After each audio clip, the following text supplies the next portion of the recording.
Hi, I'm Beth Norcross. I direct the Center for Spirituality and Nature. I'm out here today in the Blue Ridge Mountains bordering the Shenandoah National Park in what is clearly autumn, as you can see.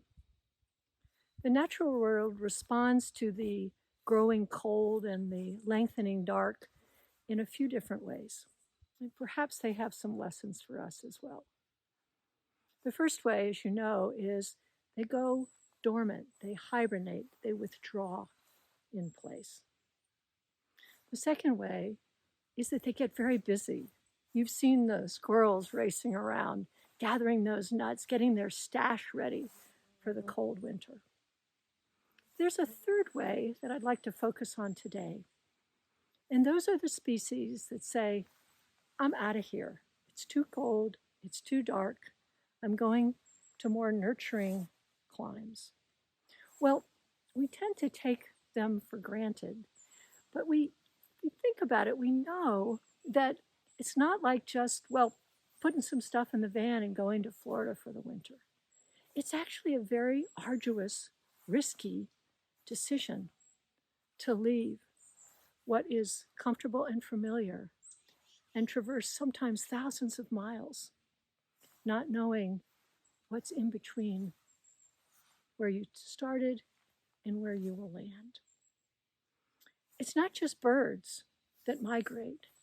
It's wildebeests and caribou and sharks and whales and even the Galapagos tortoise. Yes, the Galapagos tortoise in its own slow way does migrate. Now, it's only 12 miles or so, but for a tortoise, that's a very long migration. Some birds travel thousands of miles. The godwit, for example, leaves Alaska, travels 7,500 miles to New Zealand, often without stopping to rest or gather food or take a sip of water. These are difficult, risky journeys, made more difficult because of us humans, because we have destroyed many of their interim habitats along the way. Is there a lesson in this for those of us who are doing our own migrations? Perhaps you have a new job. Perhaps you have a new relationship. Perhaps you've lost an old relationship. Maybe you have an illness, or you're undergoing some other major transition, some migration. Can we get wisdom from these many, many other creatures who are doing these migrations this time of year? Well, I'm thinking again about these many, many animals who go through these changed environments and wondering how they know where they're going. This has got scientists baffled. How do they know? Monarch butterflies go thousands of miles across the country. They've never been there before. How do they know where they're going? How can we know where we're going during these times of migration? Well, scientists have speculated all sorts of things.